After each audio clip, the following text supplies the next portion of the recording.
ये प्रयास किया गया कि आप सब लोग इस जगह आए। ऐसे हम सब लोगों के लोकप्रिय डॉक्टर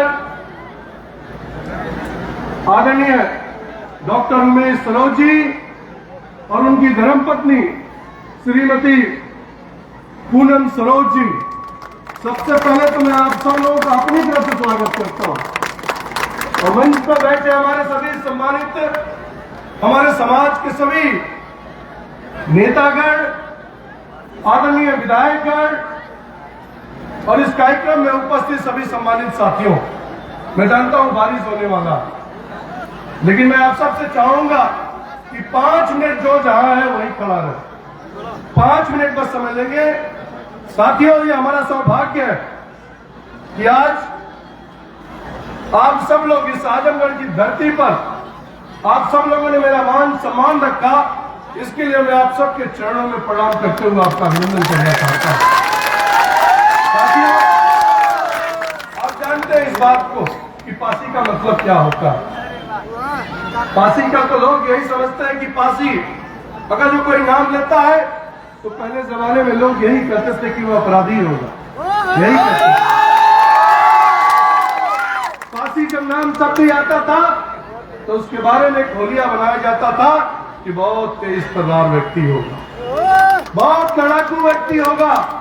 और अंग्रेजों के जमाने में भी जब उनकी सरकारें थी तो पासी पलटन के नाम से एक अलग से रेजिमेंट बनाया जाता था। इसलिए मैं कहना चाहता हूं कि आज पासी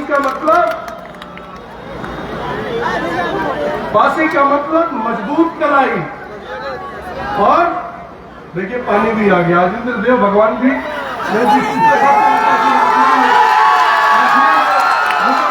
मिलेगा और मेरे पास समय नहीं होगा कि पानी आ जाएगा, लेकिन मुझे उम्मीद है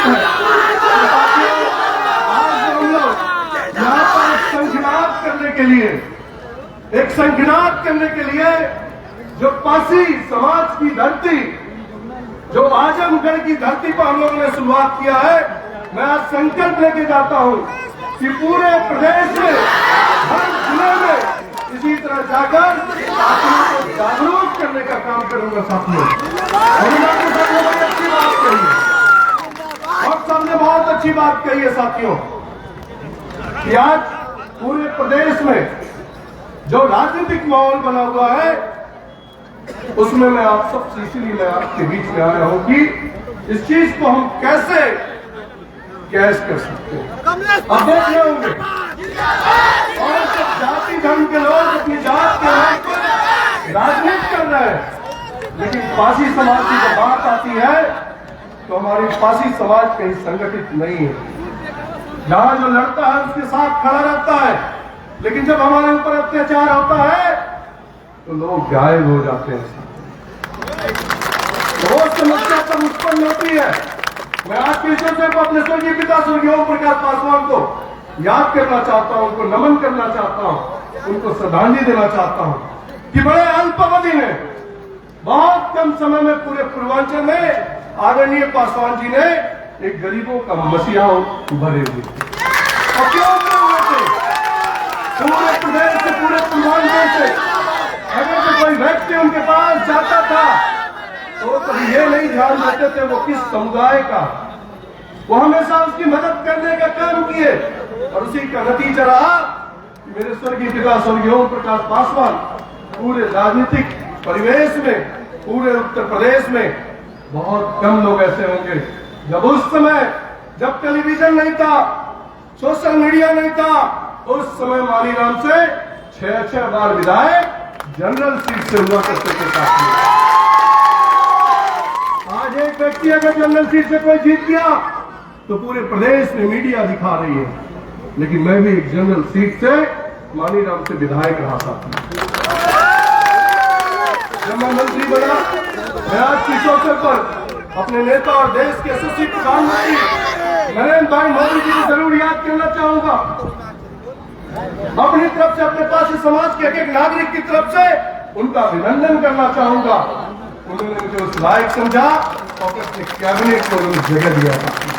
आज उसी का नतीजा, अगर उन्होंने उनके कैबिनेट में जगह दिया होता तो शायद आजमगढ़ की धरती पर इतने विशाल समूह को खड़ा नहीं कर पाते। और आप लोग भी इसी एक झलक की निगाह से देख रहे हैं कि आने वाले समय में जिस तरह और लोगों ने, मैं ये नहीं कहता कि मैं आप लोगों को एक पार्टी के बंधन से बांधने आया, लेकिन आपसे आग्रह जरूर करने आया साथियों कि अपने समाज के लिए हम सबको संगठित होना ही पड़ेगा। अगर जो पासी समाज को आगे ले जाना चाहते हैं, पासी समाज के इतिहास को बरकरार रखना चाहते हैं, पासी समाज के उन शूर वीरों को, चाहे वो लाखन पासी हो, चाहे वो उदादेव पासी हो, महाराजा बिजली पासी हो, सुहेल देव पासी हो, ऐसे तमाम जो हमारी हिस्ट्री है जिस पर हमको गौरव होता है, जो स्कूल में जो हमको पढ़ाया गया था, और जब उसके बाद जब राजनीतिक जीवन में आया तो मुझे ये जान के इतनी प्रसन्नता हुई कि साथियों, जहां हमारी बिरादरी सिर्फ मात्र लखनऊ के इर्द गिर्द जगहों में सीमित थी, लेकिन आज जब ये पता चलता है कि हमारे बिरादरी के लोग पूरे प्रदेश में ही नहीं पूरे देश में, कोई कहीं डॉक्टर है, कोई इंजीनियर है, कोई आईएएस है, तो मुझे बड़ी प्रसन्नता होती है। लेकिन साथियों, यही तो मैं आपको सचेत भी करना चाहता हूं, बताना भी चाहता हूं, लेकिन आज हमारी क्या स्थिति है? आज चाहे राजनीतिक, आज चाहे पारिवारिक, हमारी क्या स्थिति है? हम अगर जो अपने गांव की बात करूं, जहां का मैं निवासी हूं, आज हमसे बहुत बेहतर हमारे दूसरे समाज के लोग हैं, मैं नाम नहीं लेना चाहता हूं, लेकिन हमारे समाज के जो डॉक्टर साहब ने कहा है, मैं उसी बात को दोहराना चाहता हूं। आज अगर जो हमारा पासी बिरादरी गांव में है, तो वो गांव पियक्कर के नाम से जाना जाता है। मैं झूठ तो नहीं बोल रहा हूं, मैं झूठ तो नहीं बोल रहा हूं। लोग नशा के नाम पर जाने जाते हैं। तो क्या आप ये संकल्प लेंगे कि हम अपने आने वाली पीढ़ियों को एक ऐसा दिशा निर्देश दे, ऐसा उसको संस्कार दे कि नशा मुक्ति को छोड़कर समाज के मुख्य धारा में जुड़ने का काम करे और अपने घर का नाम का, अपने पिताजी का, अपने परिवार का नाम रोशन करे, वो भी कहीं डॉक्टर, इंजीनियर, नेता बने साथी। और तभी संभव हो पाएगा जब हम संगठित होंगे। आज देखिए नए नए लोगों के राजनीतिक परिवेश में आ जा रहे हैं, सिर्फ अपने जात के बल पर नेता बन जा रहे हैं। और हमारी आबादी उत्तर प्रदेश में साथियों 9 से 10% है, और बहुजन समाज पार्टी की मात्र 15% है। हमारे उनके में फर्क ही क्या है? सिर्फ 4% का। और हमारी बिरादरी का कोई नेता नहीं है। हमारे बिरादरी में जो भी निकला उसके पीछे कभी कोई नहीं हुआ। मैं आपको अपने पीछे लाने के लिए नहीं आजमगढ़ की धरती पर आया हूं। मैं आपको ये भी नहीं कहने आया हूं कि आप मेरे साथ कदम से कदम मिला के चलिए, लेकिन मैं ये आपसे उम्मीद तो कर ही सकता हूं इस क्रांतिकारी आजमगढ़ की धरती पर कि आज से ही हम लोग को ये संकल्प लेना होगा। आज से ही हमको संकल्प लेना होगा और अपने पासी समाज के सभी लोगों को जोड़कर आने वाले कल के लिए एक मजबूत संगठन के साथ साथ एक विचारधारा से जुड़ने की आवश्यकता है। क्या हम ऐसा कर सकते हैं? आज मैं बड़ा प्रसन्न हूं, प्रश्न इस बात का भी हूं कि आज जिस तरह मैंने अपने राजनीतिक जीवन में 26 साल हो गए हैं, एक बार विधायक रह गया, 4 बार सांसद हुआ, इस बार सौभाग्य से पासी बिरादरी के सौभाग्य से ही मुझे मंत्रिमंडल में जो शामिल होने का अवसर प्राप्त हुआ। लेकिन जो सजाती भाइयों ने जिस तरह का स्वागत किया, जो हम लोग आए रहते गोरखपुर से लगातार हर चौराहे पर जिस तरह आप लोगों ने मेरा स्वागत किया है, साथियों मेरे पास शब्द नहीं है कि मैं किन शब्दों से आपका स्वागत करूंगा।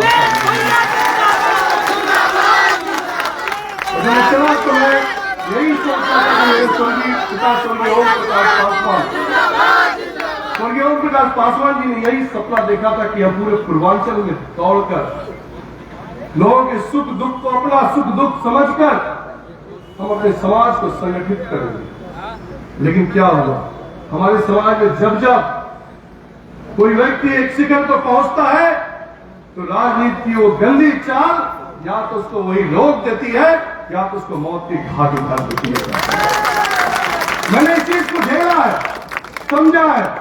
मैंने भी कभी आज तक गोरखपुर से राजनीतिक घर से कदम बाहर नहीं निकाला। ये पहला अवसर है और मैंने कहा अपने क्षेत्रीय अध्यक्ष से कि अध्यक्ष जी मुझे अपने समाज के लोगों को संगठित करना है।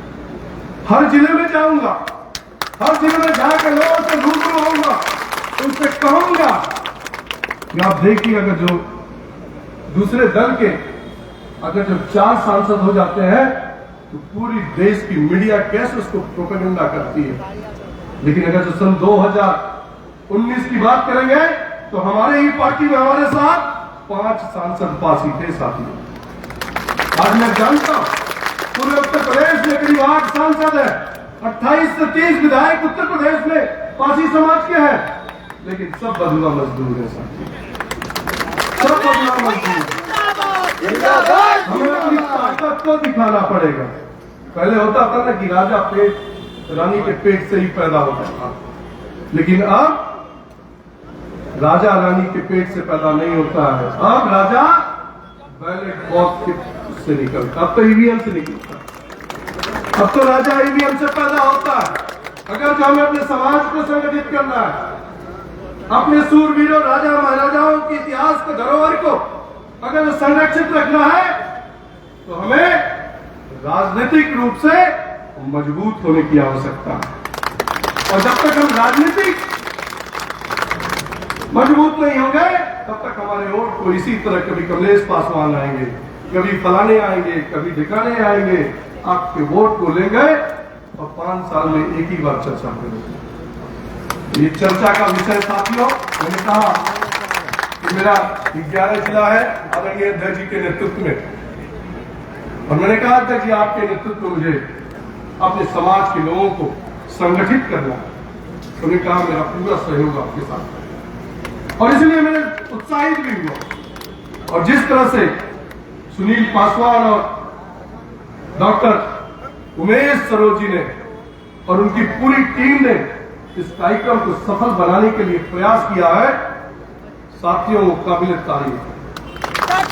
बिना किसी पार्टी के बैनर पर आप लोगों ने जब तक दिखाया है आने वाली पीढ़ियां, हमारे बहुत सारे संगठन के लोग, बहुत सारे संगठन के लोग उनको संपर्क किए, ये पहली बार है, ये पहली बार ऐसा है कि पासी का सम्मेलन होगा, शायद पहली बार होगा ना, इससे पहले कभी हुआ लोग किए होंगे किसी चौराहे पर खाना पूर्ति के लिए, लेकिन पहली बार,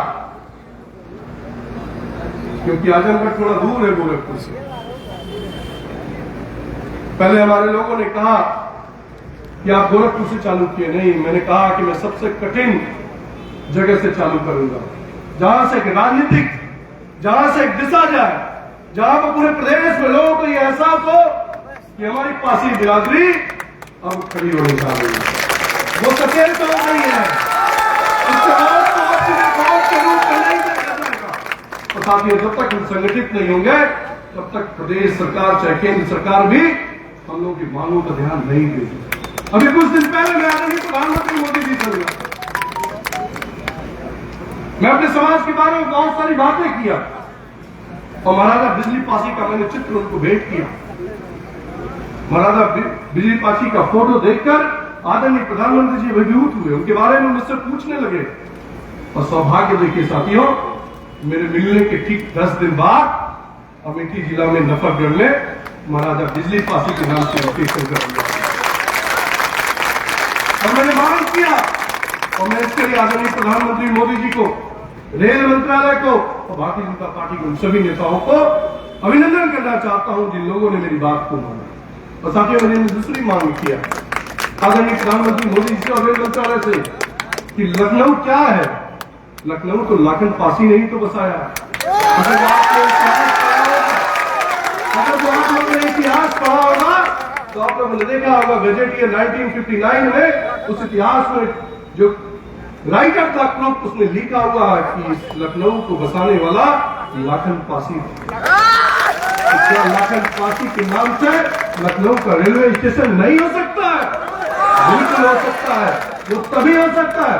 मैं इस चीज में कभी नहीं पढ़ता ये रोड को फलाने नाम से कर दो, वो रोड से किसी फलाने ठिकाने नाम से कर दो, लेकिन साथियों जो हमारे पूर्वज रहे हैं, जो हमारे धरोहर रहे हैं, उनको जीवित करने के लिए, उनके बारे में हमारी आने वाली पीढ़ियां पढ़ती रहे, उनके बारे में आने वाली पीढ़ियां जानती रहे, समझती रहे, ऐसे जो हमारा इतिहास है उसको उजागर भी करने की आवश्यकता है।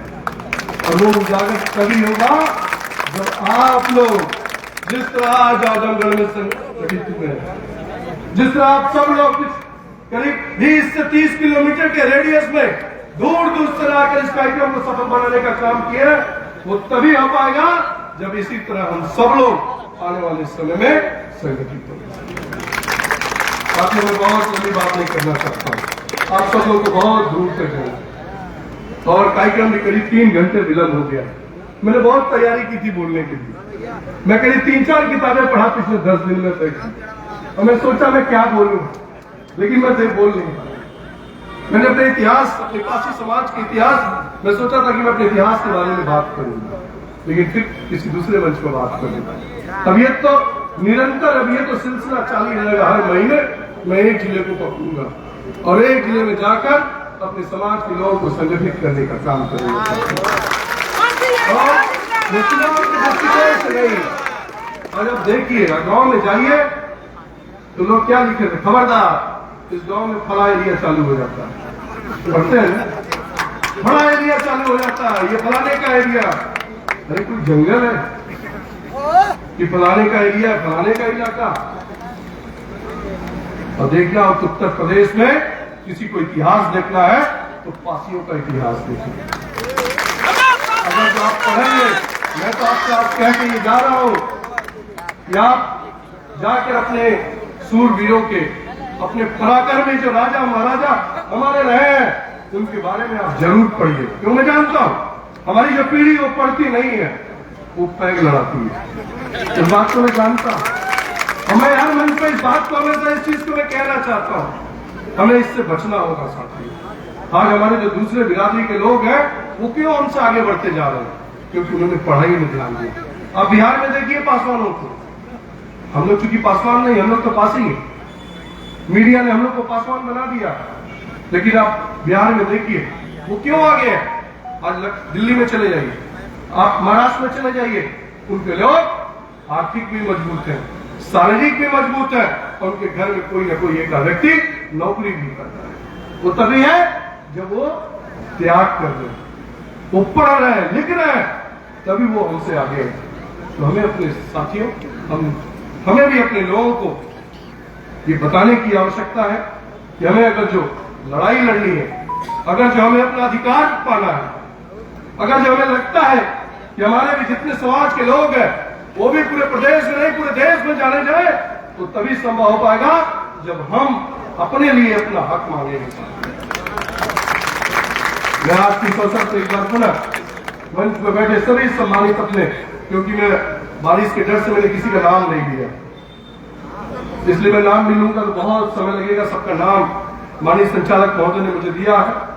मैं सभी के प्रति आभार प्रकट करता हूं, सबका अभिनंदन करता हूं, और गोरखपुर से भी चल के हमारे एक मित्रगण जितने भी आए हैं, वो सब लोग बहुत सालों से, हमारे डॉक्टर रतनपाल जी हैं, एमएलसी हैं, बहुत सारे ऐसे लोग हैं जो पिछले 10 वर्षों से ये कह रहे हैं कि सांसद जी आप बिरादरी के लिए कुछ करिए, आप बिरादरी को संगठित करने के लिए आगे निकलिए। लेकिन मैंने कहा, आदरणीय प्रधानमंत्री जी ने एक नारा दिया था और वो मुझे बड़ा दिल से छू दिया, और वो ये नारा था, यही समय है, सही समय है, यही समय है, सही समय है। तो मेरे लिए भी ये नारा अध्यक्ष जी सही बैठता है कि पासियों को संगठित करने के लिए यही समय है, सही समय है, और यही से हम संकल्प लेते हैं कि हम लोग इस कार्यक्रम को निरंतर आगे बढ़ाएंगे और अपने समाज को संगठित करने का काम करेंगे। उनको शिक्षा दीक्षा जहां भी कहीं भी मेरी आवश्यकता पड़ेगी, तन मन धन, सरकार, जब तक मैं सरकार में हूं तब तक सरकार से, व्यक्तिगत हूं तो आजीवन आपके सुख दुख के लिए अपना सुख दुख समझूंगा। इस तरह के साथ अपनी बात को समाप्त करता हूं। बोलिए भारत माता की, भारत माता की।